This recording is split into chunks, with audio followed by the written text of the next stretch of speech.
எல்லாருக்கும் வணக்கங்க. இப்போ நம்ம சேனலில் என்ன பார்க்க போகிறோன்னா, நம்ம ஒரு சில நேரத்தில் வந்து நமக்கு தெரிஞ்ச சில மிஸ்டேக்ஸ் நம்ம பண்ணுவோம். என்னென்னா, ஈவினிங்காக வந்து மோர் குடிச்சிடுவோம். அதுக்கப்புறம் ஈவினிங் டைமில் ஐஸ்கிரீம் சாப்பிட வேண்டிய சுச்சுவேஷன் வந்து அப்போது ஐஸ்கிரீம் சாப்பிட்ருவோம். அதே மாதிரிங்க ஈவினிங் நைட் டைமில் கிரேப்ஸ் சாப்பிட்டோம்னாலும் நமக்கு வந்து இம்மிடியேட்டாக த்ரோட்டு வந்து தொண்டை கரகரன்னு மாறிடும். அதுக்கு வந்து ஒரு சிம்பிளான ரெமெடி இது தாங்க.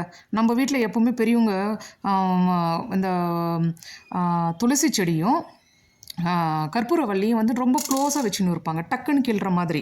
அந்த மாதிரி நமக்கு த்ரோட் இன்ஃபெக்ஷன் ஆகும்போது துளசியும் கற்பூரவல்லியும் சேர்த்து பெரியவங்களுக்கு தாங்க இப்போ நான் சொல்லிட்டு இருக்கிறது. அதில் ஒரு 4 மிளகு வச்சு மென்று சாப்பிட்டுட்டோம்னா இம்மிடியேட்டாக இன்ஸ்டண்ட்டாகவே நமக்கு வந்து ஒரு பெரிய சொல்யூஷன் கிடைக்குங்க. அந்த கரகரப்பு வந்து இருந்துகிட்டே இருக்கும் அந்த மாதிரி செய்கிறப்போ.